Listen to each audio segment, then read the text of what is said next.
Maraming local health system, walang doktor, walang nurse, walang midwife. Ito yung technical term, National Health Workforce Support System. Ano ibig sabihin nito? Maraming local health system, walang doktor, walang nurse, walang midwife, kulang ng health workers. Dinagdagan namin ang ginawa. Ito lang para alam nyo, no? The government supports local health systems by giving them a total of 19,425 health workers. Sweldo po ng DOH yan. Nurse deployment program, midwife, nutritionist, at iba pa, pati doktor. So we have 627 doctor to the barrios. Yung barangay health worker, hindi pa namin sinusweldohan yan. Pero yan na ang papangako ko sa inyo. After the elections, I want to pass a bill. I want to be the one to pay the salaries of the 253,000 barangay health workers. Yan ang plano ko. Pero hindi ko pa yan magagawa kasi election year.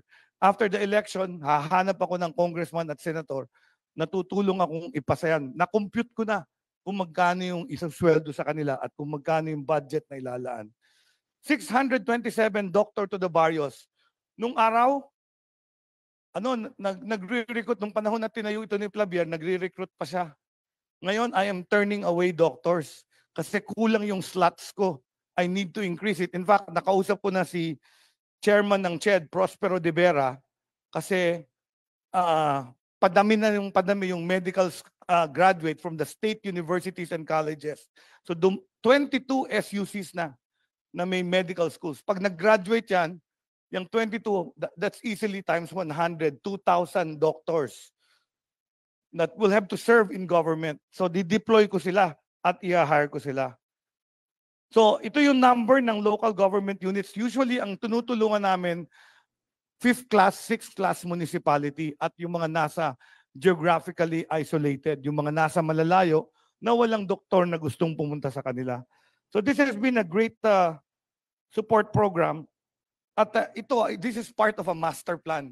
Magaling yung tao natin sa Health Human Resources, yung National Human Resources Master Plan for Health 2020 to 2040.